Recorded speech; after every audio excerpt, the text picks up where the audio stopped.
आतापर्यंत जो निकाल आलेला आहे तो निकाल खऱ्या अर्थाने इथं भारतीय जनता पक्षाच्या नगराध्यक्षाच्या उमेदवार त्या इथं आघाडीवर असल्याचं दिसतंय आणि इथे मात्र भारतीय जनता पक्षाला नगरसेवकासाठी फारसं यश मिळताना दिसत नाही आहे. काँग्रेस इथं गेन करते. माझ्यासोबत बच्चूभाऊ कडू आहेत फोनवरून प्रतिक्रिया देण्यासाठी. दादा भाऊ हॅलो हॅलो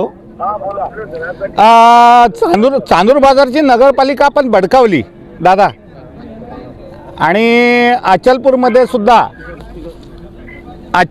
सुद्धा हॅलो ऐकताय ना दादा. तर अचलपूर नगरपालिकेमध्ये सुद्धा बऱ्यापैकी यश मिळताना दिसतं आहे.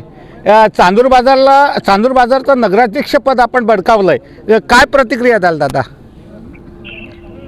कार्यकर्त्याचं फार नियोजनबद्ध काम, त्या सूचना दिल्या त्या फार व्यवस्थित कार्यकर्त्यांनी पाळल्या आणि त्याचं नियोजन चांगलं झालं आणि लोकांनी पण चांगला प्रतिसाद दिला.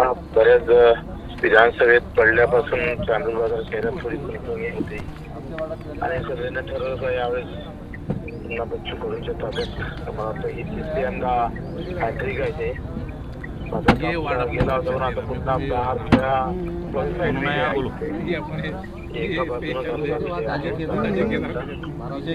चांदूर बाजार शहरातील लोकांचा आभार मानतो, त्यांना धन्यवाद देतो.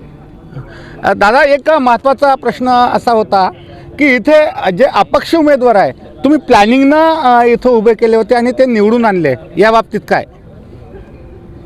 हाय तेच म्हणजे एकंदरीत ते प्लॅनिंग सक्सेस झाली आणि जिथं थोडे वाद होते तिथं आम्ही मुद्दामून प्रहारला बाजूला ठेवून त्यांना अपक्ष लढवायला लावलं आणि ते तिथे जिंकलेले आहे. त्यांचं पण अभिनंदन करतो. दादा रॅलीचं विजय मिरवणुकीचं काय एकंदरीत हे आहे चांदूर बाजारचा जल्लोष? बऱ्याच प्रभागात अजून हे आहे निकाल हाती आता आल्यानंतर.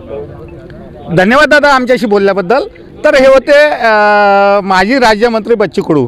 आमच्याशी त्यांनी फोनवरून चर्चा केली आणि त्यांना सातत्यानं हे होतंय खऱ्या अर्थानं. बघूया पुढची न्यूज.